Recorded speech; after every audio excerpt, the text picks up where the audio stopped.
À la mise en contexte du projet des résultats qu'on va vous présenter. Donc, Montréal Physiquement Actif, c'est un réseau de partenaires qui existe depuis près de 10 ans, qui est engagé pour la santé et le bien-être de toute la population montréalaise.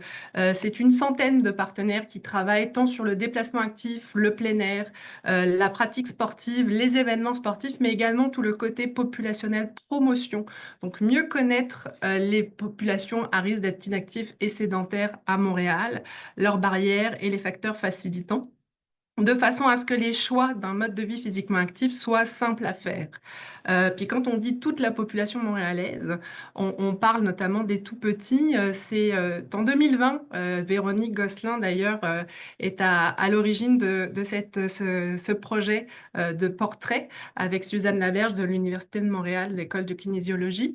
Donc on a déjà établi en 2020 un portrait des populations à risque d'être inactives et sédentaires, et dans ce portrait, les tout-petits sont identifiés comme population à risque d'être inactive et sédentaire, et on a pu également identifier qu'il y avait peu ou pas de données pour documenter les saines habitudes de vie des 0,5 ans.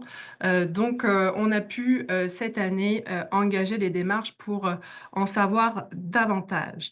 Donc aujourd'hui, on va proposer les résultats de ce rapport transversal, puisque on va regarder ça dans la continuité de l'environnement dans lequel évoluent les tout petits, les services de garde, d'éducation à l'enfance et le milieu familial. Et on va également croiser trois regards: deux regards d'adultes, les professionnels de l'éducation à l'enfance, les parents, mais également les enfants. Donc, sans plus attendre, je vais laisser la parole à Véronique Gosselin, donc, qui est la consultante à la recherche pour ce rapport-là. Et vous pourrez poser vos questions après la première phase de présentation. Bon webinaire. Merci beaucoup, Karine. Merci pour la mise en contexte. Bonjour tout le monde. De façon à pouvoir répondre à l'objectif là, du projet, vous l'avez dans le bas de la diapositive, là, de brosser le portrait des saines habitudes de vie des tout-petits, tant sur les activités physiques que sur l'habitude alimentaire, dans les deux milieux de vie les plus importants pour les tout-petits, là, à la maison et puis en milieu de garde. La façon dont le projet a été construit, c'est en trois volets. Donc, Karine l'a mentionné rapidement, je vais revenir un petit peu là, sur la construction vraiment du projet, donner un petit peu plus de contexte par rapport au projet, puis après ça, on plongera dans les résultats. Donc, comme je le disais, le projet comporte trois volets. Le premier grand volet, c'était d'aller consulter les services de garde éducatifs à l'enfance, donc les SGE. Donc, il y a un questionnaire qui a été construit. Le questionnaire a été créé par la Direction régionale de santé publique de Montréal. Donc, on avait une quarantaine de questions là, de façon à aller sonder les SGE à Montréal par rapport à leurs environnements, à savoir s'ils sont favorables à une saine alimentation puis à un mode de vie physiquement actif. Puis pour cette première consultation-là, il y avait une section spécifique aussi qui avait été ajoutée, là, une série de questions par rapport aux risques environnementaux, donc plus au niveau de la santé environnementale. Ensuite, le deuxième grand volet du projet, c'était d'aller consulter les parents. Donc, encore une fois, un questionnaire qui a été construit pour aller sonder les parents montréalais sur leurs habitudes de vie, les habitudes de vie des tout-petits, encore une fois en matière de saine alimentation puis de mode de vie physiquement actif, mais dans leur milieu de vie familial. Et puis, pour cette consultation-là, il y avait des sections qui ont été ajoutées, donc des questions qui ont été ajoutées pour aller documenter les habitudes de vie aussi avec le sommeil puis l'hygiène buccale. Puis finalement, avec ces deux premiers volets-là, on faisait quand même, on était allé documenter là, les deux grands milieux là, qui étaient visés par le projet, c'est-à-dire les milieux de garde et puis la maison. Cependant, il y a un troisième volet qui a été ajouté au projet, qui était d'aller consulter les tout-petits. Donc, aller leur demander à eux, c'est quoi leur perception, c'est quoi, qu'est-ce qu'ils ont à dire par rapport à leurs habitudes de vie, aussi en matière d'alimentation puis de mode de vie physiquement actif, puis dans les deux milieux, à la garderie puis à la maison. Donc, il y a une cinquantaine de tout-petits qui ont participé à cette consultation-là. La façon dont ça s'est passé, c'est que chaque volet a été fait de façon séparée d'abord. Donc, l'hiver dernier, il y a eu une collecte de données là, qui a été faite pour chacun des volets. Puis ensuite de ça, il y a les données qui ont été récoltées ont été analysées de façon séparée par volet. Donc, il y a comme un rapport qui a été produit, là, trois rapports qui ont été produits, un pour chacun des volets. Donc, ça a été fait printemps-été dernier. Puis, avant de poursuivre, j'aimerais donner peut-être un petit peu plus d'informations sur chacun des volets, plus au niveau métaux. Donc, je l'ai dit, là, le premier grand volet, la consultation des milieux de garde, ça a été fait par sondage. Et puis, le questionnaire avait été créé par la DRSP. Et puis, ça a été ensuite envoyé par courriel à toutes les SGE de Montréal. On en a 629 qui ont complété le questionnaire. Donc, ça nous donne un taux de réponse de 22 Ensuite de ça, pour la consultation des parents, donc, ça aussi, ça a été fait par sondage. C'est un sondage web. Le questionnaire a encore été une fois été construit là, par la DRSP. Cependant, c'est Léger, donc la firme Léger, qui a pris en charge vraiment le sondage en tant que tel. Donc, il a fait l'échantillonnage puis qui a fait le sondage web. On a 400 parents montréalais d'enfants de 0,5 ans qui ont répondu au questionnaire. Puis, finalement, pour la consultation des tout-petits, le troisième volet, c'est Concertation Montréal qui a pris en charge ce volet-là pour la collecte de données. Donc, Concertation Montréal, ils ont une expertise dans la consultation des enfants. Et donc, comme je le disais, il y a une cinquantaine de tout-petits de 4-5 ans qui ont participé à la consultation. En fait, c'était 6 groupes d'enfants de 3 SGE différents qui ont participé. Puis, la méthode là, pour aller chercher les données auprès des tout-petits, c'est un peu plus diversifié, de façon à ce que les tout-petits aient plusieurs occasions de dire ce qu'ils pensent de façon différente. Donc, il y a eu des discussions sur les thèmes de l'activité physique et puis sur les thèmes de l'alimentation avec les tout-petits. Ensuite, il y a eu une série de jeux. Il y avait des questions simples qui étaient posées aux enfants, puis les enfants devaient voter avec des petites cartes, donc répondre soit un peu avec la fourmi, soit moyen avec un hibou ou soit beaucoup avec un ours. Ensuite, il y a eu aussi des jeux comme de déplacement là, dans le local pour discuter de transport actif, donc avec des images de moyens de transport, puis de différentes activités. Puis finalement, au niveau de l'alimentation, les tout-petits ont été invités à faire un dessin de qu'est-ce que c'est pour eux un bon repas. Donc, ils ont dessiné un repas et puis ensuite de ça, il y avait des ateliers là, où ils expliquaient qu'est-ce qu'ils avaient dessiné, puis il y avait des notes qui étaient prises sur les éléments qui avaient été dessinés. Donc, voilà. Donc, comme je le disais, chaque volet a été d'abord été analysé de façon séparée. Et puis, moi, ce que je vous présente aujourd'hui, c'est plutôt l'analyse transversale des 3 volets. Donc, vous vous souvenez, en fait, l'objectif du projet, c'était d'avoir un portrait global des habitudes de vie des tout-petits au sein des 2 milieux.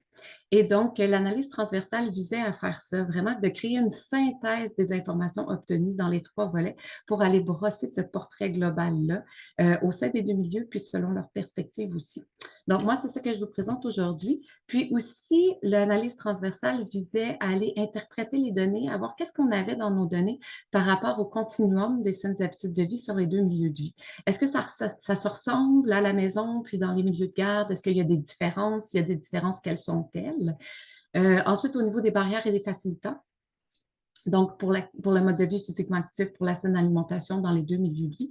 Puis finalement, est-ce qu'il y a des iniquités? Est-ce qu'on observe des iniquités dans nos données? Donc, la façon dont je vais fonctionner pour vous présenter des résultats, je vais d'abord vous présenter des résultats pour le mode de vie physiquement actif. Ensuite de ça, il va y avoir une période de questions. Donc, vous pourrez poser vos questions si vous en avez. Et puis ensuite de ça, on fera l'alimentation. Donc, pour le mode de vie physiquement actif, la façon dont je vais procéder, c'est que je vais vous présenter des résultats de l'analyse transversale pour chacun des grands sous-thèmes du mode de vie physiquement actif sur lesquels on est allé consulter là, les différentes populations. Donc, d'abord par rapport aux jeux extérieurs, ensuite par rapport au transport actif, aux jeux actifs à l'intérieur et puis activités sédentaires aussi, notamment le temps d'écran.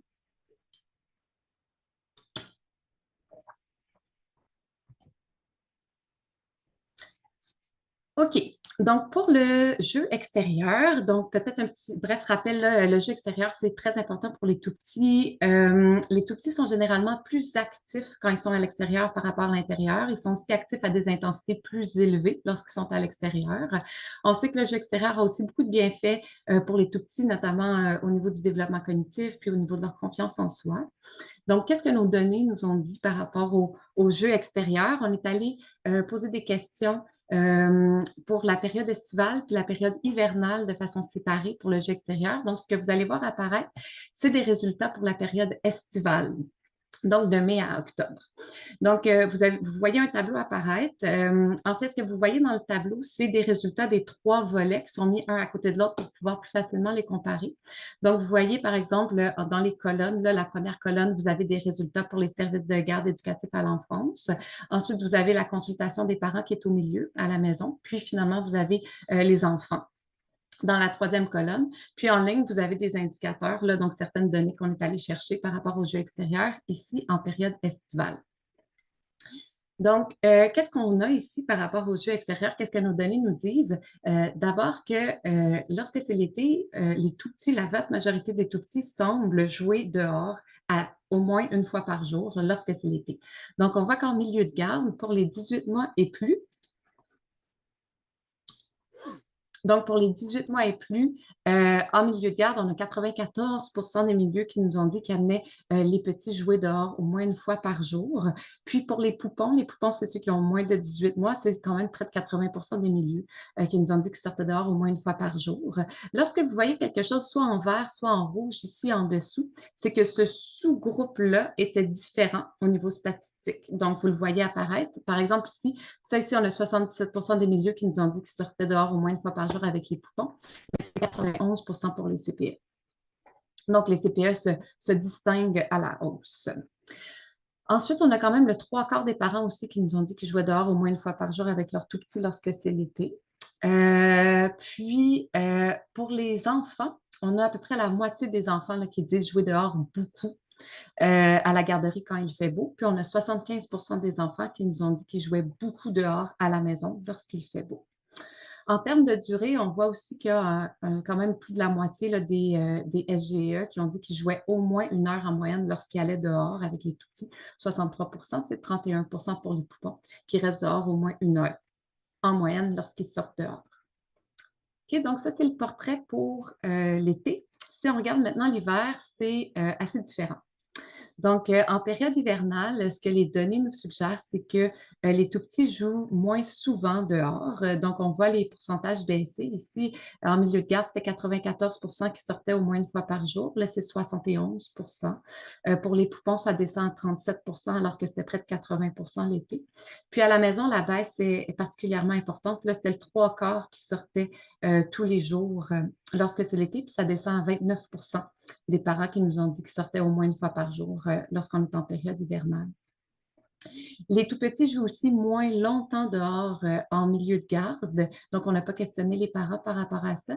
Mais vous voyez, hein, on avait 63 des milieux qui jouaient dehors au moins 1 heure en moyenne. Ça tombe à 8 lorsqu'on est en période hivernale, puis 2 pour les poupons. Les enfants partagent aussi, en fait, les enfants ont la perception justement qu'ils jouent moins dehors lorsque c'est l'hiver. Donc, tous les enfants en fait, ont le sentiment de plus jouer dehors en été qu'en hiver, à la maison comme à la garderie. On a 40 des enfants qui nous disaient qu'ils jouaient beaucoup dehors à la garderie quand c'est l'hiver, versus 48 l'été. Puis on voit la baisse là, vraiment importante pour la maison, alors que c'était 75 des enfants qui disaient jouer beaucoup dehors. L'été, là, c'est 15 des enfants qui disent jouer beaucoup dehors à la maison quand c'est l'hiver.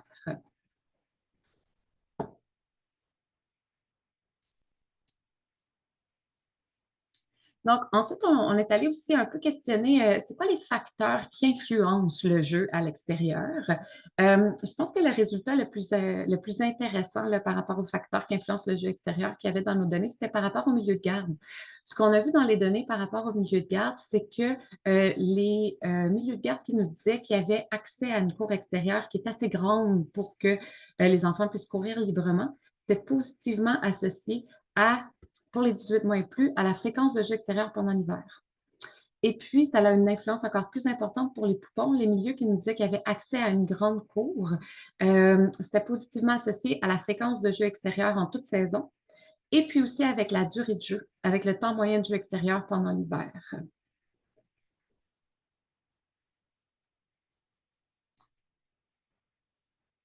On est aussi allé questionner sur les environnements extérieurs pour bouger. Donc, où est-ce que les tout-petits jouent à l'extérieur? Ce qu'on a comme données intéressantes par rapport au milieu de garde, je vous parlais de l'importance d'avoir une grande cour, là, que c'était lié avec le jeu, la fréquence puis la durée du jeu extérieur. On a 80 des SGE sondés là, qui nous ont dit qu'il y avait une cour extérieure qui était assez grande pour courir librement. Puis c'est 95 des CPE. Ensuite de ça, à la maison, on a 91 des parents qui ont dit que leurs enfants ont accès à un espace extérieur pour jouer, bouger librement à partir du lieu de résidence. Et puis, presque la totalité des parents, le 98 qui ont dit qu'ils avaient accès à un parc à moins de 10 minutes de marche. Les enfants ont beaucoup parlé des parcs. Les enfants ont beaucoup démontré d'enthousiasme par rapport à aller au parc en transport actif, soit à la marche, soit en vélo avec leurs parents. Les enfants ont beaucoup dit que les déplacements au parc sont presque tous actifs. Donc, en fait, on a tous les enfants, là, Verdun, Rosemont, Petite-Patrie, qui ont été consultés là, à Verdun et à Rosemont, Petite-Patrie, qui nous ont dit qu'ils allaient au parc en transport actif. Et puis, 63 des enfants qui l'ont dit pour Saint-Michel. Ensuite de ça, les enfants ont surtout parlé des parcs, mais ils ont aussi parlé de la cour, de l'avant de la maison, et puis un enfant qui a parlé de la ruelle. En ce qui concerne les barrières aux jeux extérieurs, bon, sans grande surprise, c'est les conditions météo qui ont été le plus nommées comme barrières aux jeux extérieurs, autant pour les parents que pour les milieux de garde. Donc, on a 81 des milieux de garde qui nous ont dit que c'est la température qui était la principale barrière aux jeux extérieurs, notamment les températures extrêmes, canicule, grosse pluie, grand froid. La formation de glace aussi, il y a plusieurs minutes, ils ont parlé de la glace pendant l'hiver dans la cour, puis aussi sur les trottoirs. Puis aussi à quel point c'est difficile aussi de sortir avec les poupons, de déplacer les poupons. Et puis aussi pour les poupons eux-mêmes là, qui ont plus de difficultés à se déplacer avec leur habit lorsque c'est l'hiver. À la maison, on a près du 3/4 des parents là, qui nous ont dit aussi que c'était les conditions météo peu favorables. Une proportion plus faible ont parlé quand même de la non-disponibilité d'un adulte accompagnateur ou encore de préférer des activités à l'intérieur. Les enfants ont aussi été appelés à partager qu'est-ce qu'ils aiment moins lorsqu'ils vont jouer dehors. Pour l'hiver, les enfants ont beaucoup parlé qu'ils n'aiment pas attendre les autres amis qui s'habillent à la garderie parce qu'ils ont chaud. Ils ont dit qu'ils n'aimaient pas avoir froid non plus. Et puis l'été, ils n'aiment pas mettre de la crème solaire.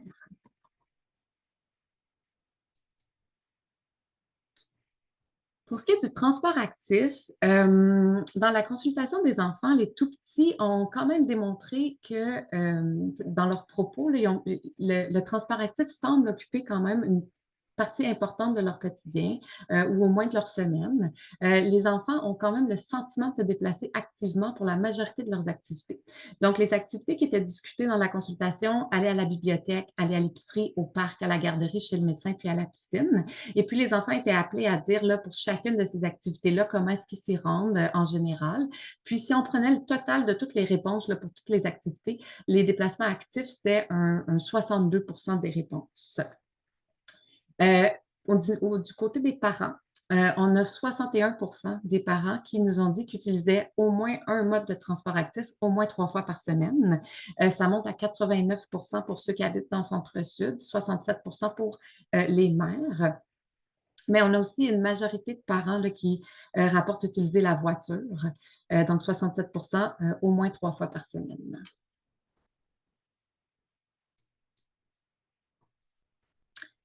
Si on laisse maintenant, on a vu donc le jeu extérieur, on a parlé du transport actif, puis maintenant on est au jeu actif à l'intérieur. Au niveau de jouer activement à l'intérieur, on a des choses assez similaires à la maison au SGE. En fait, ce qui a été demandé, c'est est-ce qu'en milieu de garde, les enfants ont plusieurs occasions de bouger activement à l'intérieur? On a 57 des milieux de garde qui nous ont dit qu'il y avait plusieurs occasions par jour pour bouger activement à l'intérieur. Puis, à la maison, c'est 61 des parents qui nous ont dit ça. Pour les poupons, la question a été posée plus en termes de durée. Donc, est-ce que les poupons, qu'est-ce qu'ils ont comme durée de temps au sol pour pouvoir se mouvoir librement, ramper, se tourner, tendre vers des objets? On a 77 des milieux qui ont dit que les poupons avaient au moins 2 heures de temps actif pour eux à tous les jours. Et puis, les enfants ont une perception assez similaire là, pour ce qui est de la maison puis la garderie par rapport à jouer activement à l'intérieur. On a la moitié des enfants qui disent bouger beaucoup à l'intérieur à la garderie, puis 55 qui disent bouger beaucoup à l'intérieur à la maison. Là où on a un petit peu, en fait, pas mal plus de différences dans les résultats, c'est par rapport aux activités sédentaires. Les activités sédentaires, c'est toutes les activités qui sont faites soit en position assise ou allongée. Le temps d'écran, ça fait partie de ça, le bricolage aussi, la lecture. Ça exclut le temps de collation, le temps de repas, ça exclut la sieste aussi. dans les milieux de garde, on a 45 des milieux qui nous ont dit que les enfants étaient en activité sédentaire de 1 à 2 heures par jour. À la maison, on a 82 des parents qui nous ont dit que les enfants faisaient des activités sédentaires quelques fois par jour. Puis, on voit que les enfants, eux, ont la perception de faire plus d'activités sédentaires à la maison qu'à la garderie. On a juste 16 des enfants qui ont dit qu'ils faisaient beaucoup d'activités sédentaires à la garderie, puis 55 à la maison. Puis si on regarde le temps d'écran en particulier, là, les différences sont encore plus prononcées. Les enfants ont le sentiment de regarder plus d'écran à la maison qu'à la garderie. Là, on a 61 des enfants qui ont choisi peu d'écran, donc la fourmi pour la garderie, mais 55 ont choisi l'ours, là, beaucoup pour la maison.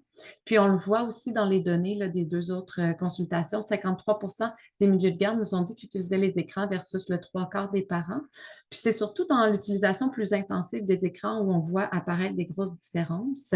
On voit qu'il y a juste 3 des milieux qui disent utiliser les écrans tous les jours, mais on a quand même 26 le quart des parents qui nous ont dit qu'à la maison, les tout-petits passaient 2 heures ou plus par jour en temps d'écran. Donc, bref, rappel que la recommandation canadienne là, pour le temps d'écran, 0 à 2 ans, ça devrait être aucun temps d'écran. Et puis, 2 à 5 ans, c'est 1 heure par jour. Donc, on a quand même le quart des parents qui nous ont dit qu'il y avait 2 heures par jour ou plus de temps d'écran à la maison. Puis, ça monte à 51 pour les familles monoparentales. Le dernier thème qu'on va aborder par rapport au mode de vie physiquement actif, c'est les préférences en activité physique. Donc, les enfants se sont exprimés sur c'est quoi leur jeu préféré pour bouger. Les enfants ont plus d'idées lorsqu'on parle de ça, de jeux extérieurs que de jeux intérieurs. Ils ont parlé de jeux extérieurs pour toutes les saisons, sauter dans les feuilles, patiner, aller à la plage, se baigner. Beaucoup de jeux en interaction aussi comme la tag, la cachette, jouer au ballon. Pour les jeux intérieurs favoris des enfants, c'est la danse qui est ressortie comme prédominante. Et puis, ce qui ressort aussi beaucoup, c'est qu'autant à l'intérieur qu'à l'extérieur, il y a l'interaction avec les parents puis les proches dans les activités physiques qui suscitent le plus l'enthousiasme des enfants. Donc, on a mis des citations, là, je fais des longues marches avec mamie, maman met de la musique et arrête de préparer le souper pour danser. Puis, par rapport à ça, on a 42 des parents qui ont rapporté faire régulièrement des activités physiques avec leurs enfants. Donc, peut-être pour revenir sur quelques résultats clés par rapport au mode de vie physiquement actif. Donc, on a vu qu'en période hivernale, les tout-petits jouent moins souvent et moins longtemps dehors par rapport à la période estivale où là, la vaste majorité jouent dehors à tous les jours. Donc, ça diminue beaucoup pendant l'hiver, puis ça diminue de façon plus importante à la maison qu'en milieu de garde. Dans l'écart est beaucoup plus important entre les deux milieux en période hivernale qu'en période estivale. L'autre aussi disparité entre les deux milieux, là, ce qui ressort, c'est que les tout-petits semblent faire plus d'activités sédentaires à la maison qu'en milieu de garde, puis en particulier par rapport au temps d'écran. La barrière au jeu extérieur qui ressort pour les deux milieux, c'est les conditions météo. Et puis, ce qu'on a identifié comme facteur facilitant pour le mode de vie physiquement actif, là, ce qui ressort pour les SGE, c'est d'avoir accès à une grande cour. Puis, ce qui ressort à la maison, c'est d'habiter dans un quartier qui est aménagé, qui est sécuritaire pour le transport actif, puis d'être à proximité d'un parc. Puis les enfants, ce qui suscitait le plus d'enthousiasme vraiment pour eux, c'était de bouger avec sa famille, bouger avec ses proches. Par rapport aux iniquités, ce qui ressort des données, c'est que les familles monoparentales, puis celles dont les deux parents sont issus de l'immigration, semblent faire face à plus de barrières à l'adoption d'un mode de vie physiquement actif que les autres familles. On le voit dans le transport actif, on le voit dans l'activité aussi parents-enfants, et puis on le voit aussi là, dans le jeu extérieur. OK. Donc, pour l'alimentation, même principe, je vais vous partager des résultats pour les 3 volets sous forme de tableau pour différents sous-thèmes de l'alimentation.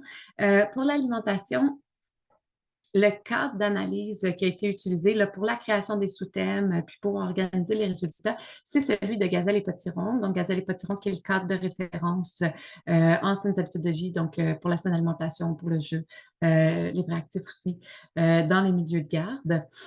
Et donc, les sous-thèmes qui ont été identifiés ici, l'environnement de repas qui doit être propice à la saine alimentation, à la découverte des aliments, les stratégies favorables au développement de saines habitudes alimentaires, d'une image corporelle positive et d'une relation saine avec la nourriture, l'offre d'aliments, puis aussi les barrières à une offre alimentaire saine, variée de qualité, puis finalement l'alimentation responsable. Donc, ces sous-thèmes-là sont vraiment inspirés là, des grandes orientations du cadre de référence Gazelle et Potiron.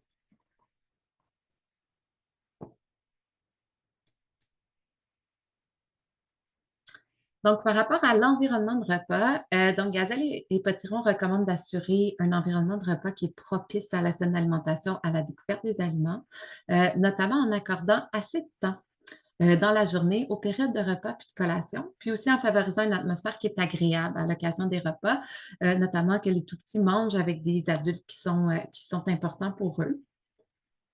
Donc, qu'est-ce qu'on a comme information dans nos données par rapport à ça? Donc, si on regarde pour les milieux de garde, on a 86 des milieux qui nous ont dit qu'ils allouaient plus d'une heure quand même au repas puis aux collations dans une journée type. Puis on a la majorité, le 62 des milieux qui nous ont dit qu'il n'y avait aucun obstacle au bon déroulement des repas dans leur milieu. Lorsqu'il y a un obstacle qui a été nommé, là, celui qui a été le plus nommé, c'est l'énergie du groupe. On a 21 des milieux qui nous ont dit que ce qui était un obstacle au bon déroulement des repas, c'était l'énergie du groupe.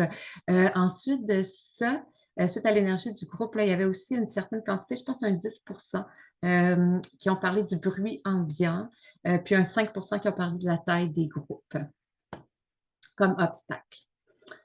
À la maison, donc on a 66 des parents qui nous ont dit qu'ils prenaient à la maison presque tous les repas, mais en fait tous les repas ou presque en famille. Qu'est-ce que ça veut dire les repas en famille? Ça veut dire en présence d'au moins un adulte autour de la table sans distraction, donc pas d'écran.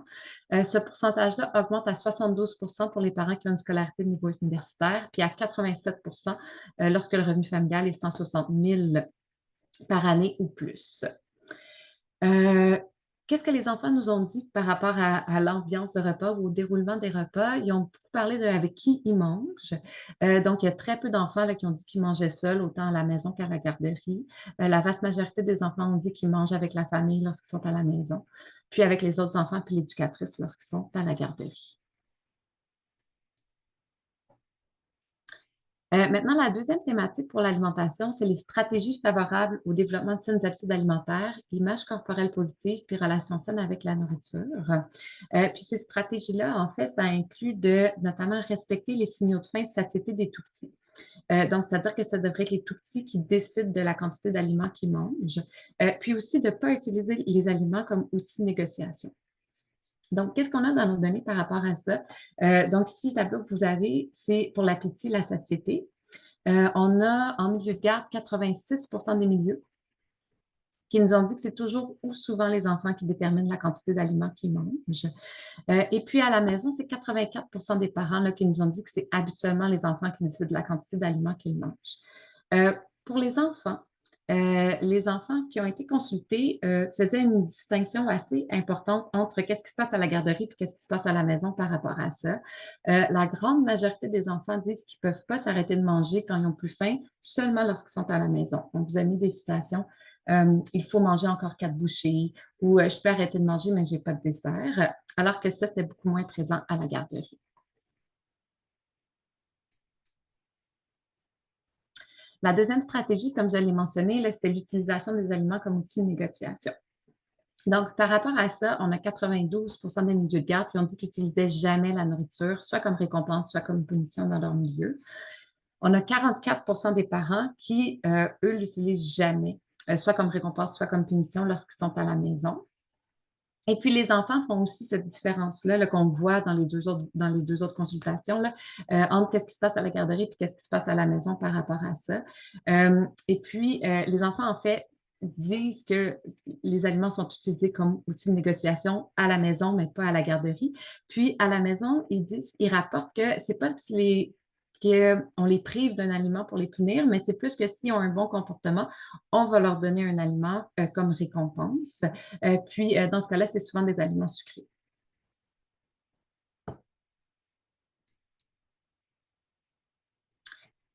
Maintenant, en encore une fois, Gazelle et Potiron recommandent d'offrir, donc on est ici, là, on rentre dans plus l'offre d'aliments en tant que telle. Donc, offrir chaque jour une variété d'aliments à valeur nutritive élevée en quantité adéquate. Et puis, ça implique aussi d'encourager les enfants à boire de l'eau. Donc, par rapport à l'eau, par rapport aux boissons, on a 87 des milieux de garde qui nous ont dit qu'ils offraient de l'eau régulièrement aux enfants de plus de 6 mois. À la maison, les parents ont été questionnés à savoir c'est quoi les 2 boissons les plus fréquentes là, qui offrent à leurs tout-petits quand ils ont soif là, de façon la plus fréquente. On a 93 des parents qui nous ont dit qu'ils offraient d'abord de l'eau à leurs enfants lorsqu'ils ont soif. Et puis ensuite, ce qui venait après l'eau, c'était le lait sous ses différentes formes non sucrées. Puis on a un 15 là, en fait 14 des parents qui ont mentionné une boisson sucrée parmi les deux principales boissons offertes. Puis c'était surtout du jus de fruits, là, on a 11 qui offraient du jus de fruits. Pour ce qui est des enfants, par rapport à l'eau et les boissons, lorsque justement les enfants ont été appelés, comme je vous ai dit tout à l'heure, les enfants ont dessiné ce que c'est pour eux un bon repas. Lorsqu'ils dessinaient un bon repas, on a à peu près le quart là, des éléments dessinés qui étaient des boissons. Et puis, ce qui est intéressant, en fait, c'est que l'eau et les jus, c'était les mêmes pourcentages. Donc, on a 42 des enfants qui ont dessiné de l'eau, puis on a 42 des enfants qui ont dessiné du jus. Il n'y a eu pas de soda, pas de liqueur douce qui a été dessiné. Les enfants ont dessiné des jus variés, orange, pomme, pêche, cerise, jus vert. Et puis, c'est vraiment associé au plaisir puis au festif. Je vous ai mis des exemples de dessins à noter pour que vous puissiez voir là, à quoi ça ressemble. Donc, vous voyez ici, par exemple, là, à gauche, là, vous voyez un enfant qui a dessiné de l'eau. Et puis, on voit là, ici, dans le haut du dessin, c'est un pâté chinois, évidemment. Et puis, bon, il y a des brocolis, des patates frites de dessiner, puis de la viande.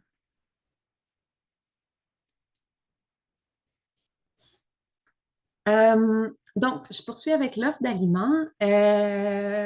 Donc, pour ce qui est de l'offre d'aliments, dans les milieux de garde, on a la totalité des milieux qui nous ont dit qu'ils offrent au moins un aliment de chaque groupe alimentaire à tous les repas ou presque. Puis, à la maison, on a 95 des parents qui ont indiqué qu'ils cuisinaient régulièrement pour offrir des repas faits maison à leurs enfants. Donc, il y a 58 des parents qui nous ont dit qu'ils cuisinaient à tous les jours et puis 37 de 4 à 6 fois par semaine. Puis, on a aussi 86 des parents qui nous ont dit qu'ils servaient des fruits et légumes dans les repas, les collations, au moins 2 ou 3 fois par jour. Qu'est-ce que les enfants, eux, ont dessiné là, lorsqu'on leur a demandé de dessiner c'est quoi pour eux un bon repas? C'est intéressant parce qu'en fait, les fruits et les légumes représentaient la moitié de ce que les enfants ont dessiné dans leur assiette. Donc, une fois les dessins annotés, là, on a vraiment comptabilisé l'ensemble des éléments qui ont été dessinés par les enfants. Puis c'est de cette façon-là qu'on a pu voir que les fruits et légumes, c'est la moitié de ce qu'ils avaient dessiné dans leur assiette. Et puis, les aliments sucrés, seulement 10 des aliments qui ont été dessinés. Ce qui est intéressant aussi, ce qui est ressorti des discussions, c'est que les enfants font une différence en qu'est-ce qu'ils ont le droit de manger à la maison puis qu'est-ce qu'ils ont le droit de manger à la garderie. Par exemple, ils savent que le jus puis les aliments sucrés n'ont pas leur place à la garderie, mais qu'ils peuvent en manger à la maison.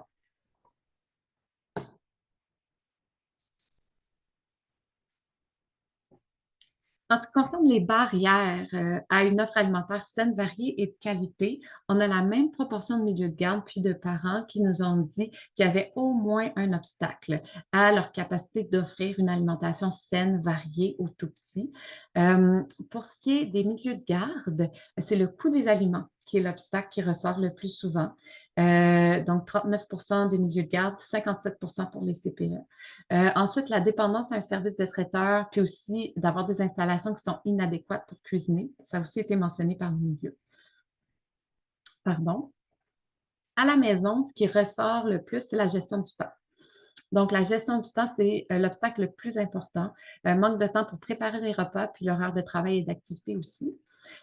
Puis, si on regarde plus spécifiquement les familles à faible et moyens revenus, donc 80 000 et moins par année.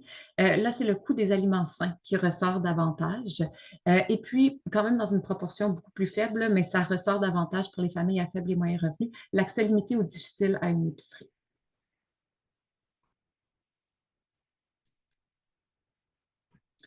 Encore un peu dans les barrières, il y avait une série de questions concernant l'insécurité alimentaire, mais seulement pour la consultation des parents.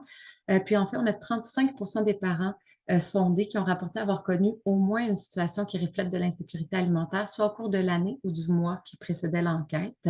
On a 13 des parents qui ont dit avoir été contraints d'acheter moins de nourriture pour des raisons financières, 8 d'avoir manqué d'argent pour des aliments de qualité, pour acheter des aliments de qualité ou pour offrir des repas équilibrés. Puis on a un 7 qui ont eu peur de manquer de nourriture pour nourrir leurs enfants avant la prochaine rentrée d'argent.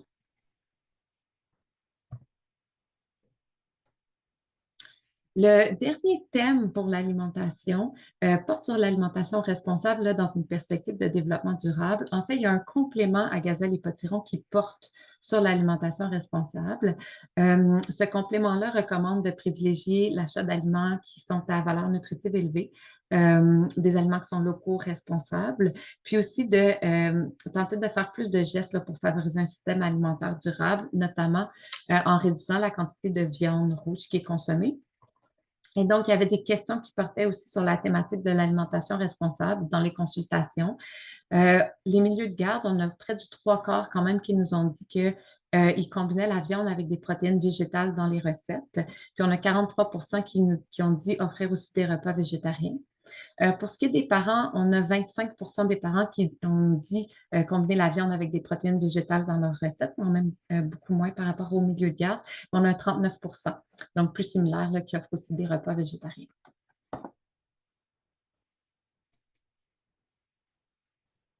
Donc, si je reviens sur quelques résultats clés par rapport à l'alimentation, donc ce qui ressort des consultations là, suggère que les tout-petits Montréalais ont en général accès à des aliments sains et variés quotidiennement à la maison comme en SGE. En fait, on a vu que tous les milieux de garde sondés ont rapporté offrir au moins un aliment de chaque groupe alimentaire à tous les repas ou presque. On a 95 des parents qui ont dit cuisiner régulièrement pour offrir des repas faits maison à leurs enfants, puis aussi d'offrir des fruits et des légumes là, au moins 2 ou 3 fois par jour. Puis, dans les deux milieux, on rapporte offrir de l'eau aussi aux enfants. Toutefois, les milieux de garde ont rapporté en général des habitudes alimentaires plus saines que les familles. Il y a moins d'aliments sucrés qui sont servis. Les aliments sont moins utilisés comme outil de négociation, puis les signaux de satiété aussi semblent davantage écoutés. Les dessins de bons repas des tout-petits montrent l'importance des fruits et des légumes pour eux. 50 de leurs assiettes, c'était ça. Puis la place aussi plus restreinte qu'occupent les aliments sucrés. Puis les tout-petits ont aussi démontré qu'ils étaient assez conscients des différences entre l'alimentation à la garderie puis à la maison. Ce qui ressort comme barrière pour les SGE, c'est le coût des aliments qui ressort le plus, alors qu'à la maison, c'est la gestion du temps.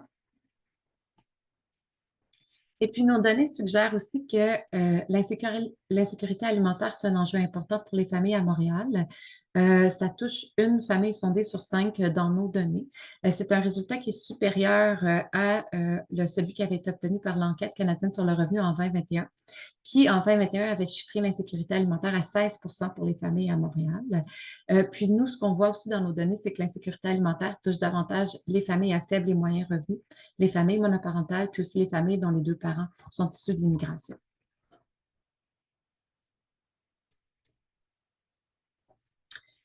Je voulais mentionner, avant de parler des prochaines étapes et tout, peut-être quelques limites de notre projet de recherche. D'abord, l'échantillon de familles sondé pour notre projet de recherche. Ce n'est pas représentatif des familles montréalaises. Donc, en fait, spécifiquement, là, les différences importantes, c'est qu'on a 61 des parents qui ont rempli le questionnaire à nous, qui ont un revenu annuel de plus de 100 000, alors que c'est 27 à Montréal. Puis, on a 78 des parents qui ont un diplôme universitaire dans notre échantillon, alors que c'est 36 à Montréal. Bon, c'est possible, bien entendu, qu'il y a des biais de désirabilité sociale qui a affecté les réponses pour le volet des milieux de garde puis les familles. Pour la consultation des milieux de garde, on a des taux de réponse qui varient selon le type de milieu de garde. Donc, en fait, le taux de réponse pour le milieu familial, c'est 9 alors que pour les CPE, c'est 35 Garderie subventionnée 54 garderie non subventionnée 36. Donc, c'est possible que les réponses représentent moins bien la réalité des milieux familiales que pour les autres. Ensuite, les méthodes de collecte de données qui étaient adaptées pour consulter les enfants demandent plus de temps et plus de ressources aussi pour aller chercher un large échantillon. Donc, alors qu'on avait 600 quelques GE qui ont complété le questionnaire, puis on avait 400 parents, on avait seulement 51 enfants qui ont été consultés. Et puis, lors des groupes de discussion qui ont été utilisés là, dans la consultation des enfants, c'est possible, bien entendu, que les enfants s'influencent entre eux. Suite des étapes donc concernant ce projet qui, comme on vous le disait, on voulait profiter donc de cette semaine de la grande semaine des tout-petits pour pouvoir faire cette première diffusion. Il nous reste quelques petites choses à finaliser pour la diffusion du rapport, donc avec les données plus complètes, avec un document synthèse également qui sera rendu disponible au mois de janvier. Entre-temps, on devrait être en mesure de pouvoir rendre disponible la captation d'aujourd'hui.